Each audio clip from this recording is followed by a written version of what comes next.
Good afternoon అండి. నేను doctor Avinash Tippani, cancer surgeon and director Pratima cancer institute, Arapalli, Warangal. So మగవాళ్ళు ఎలాంటి క్యాన్సర్స్ వస్తుంటాయని చాలా మంది అడుగుతుంటారు. సో మగవాళ్ళు వచ్చే క్యాన్సర్స్ ముఖ్యంగా అయితే భారతదేశంలో 4 క్యాన్సర్లు. ఒకటి ఏంటంటే నోటి క్యాన్సర్, ఒకటి ఓరల్ మ్యాలిగ్నెన్సీ, ఆ తర్వాత వచ్చేసి ఊపిరితిత్తులకు సంబంధించిన క్యాన్సర్ ఒకటి, నెక్స్ట్ వచ్చేసి అంటే ప్రోస్టేట్కి సంబంధించిన క్యాన్సర్, ఆ తర్వాత కోలోరెక్టల్ క్యాన్సర్.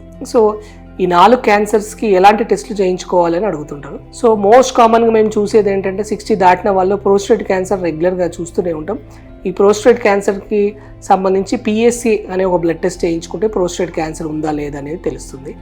ఆ తర్వాత ఊపిరితిత్తుల క్యాన్సర్కి ఎలాంటి పరీక్షలు చేయించుకోవాలి అని అడుగుతుంటారు. సో క్రానిక్ స్మోకర్స్ అంటే బాగా స్మోకింగ్ చేసేవాళ్ళు ఒక్కసారి హై రెజల్యూషన్ సిటీ చెస్ట్ అంటే ఊపిరితిత్తుకు సంబంధించి సిటీ స్కాన్ ఒకసారి చేయించుకోవాల్సి ఉంటుంది. ఆ తర్వాత ఈ కోలోరెక్టల్ అంటే మోషన్ పేగు సంబంధించిన క్యాన్సర్ అనమాట. వీళ్ళు ఒకసారి ఏంటంటే కొల్నోస్కోపీ అంటే మోషన్ పేగు సంబంధించిన పైపు పరీక్ష చేయించుకోవాల్సి ఉంటుంది. ఆ తర్వాత నోటి క్యాన్సర్ సంబంధించిన వాళ్ళు ఏంటంటే గుట్కా, పాన్, ఈ టొబాకో చీవింగ్ చేసేవారు.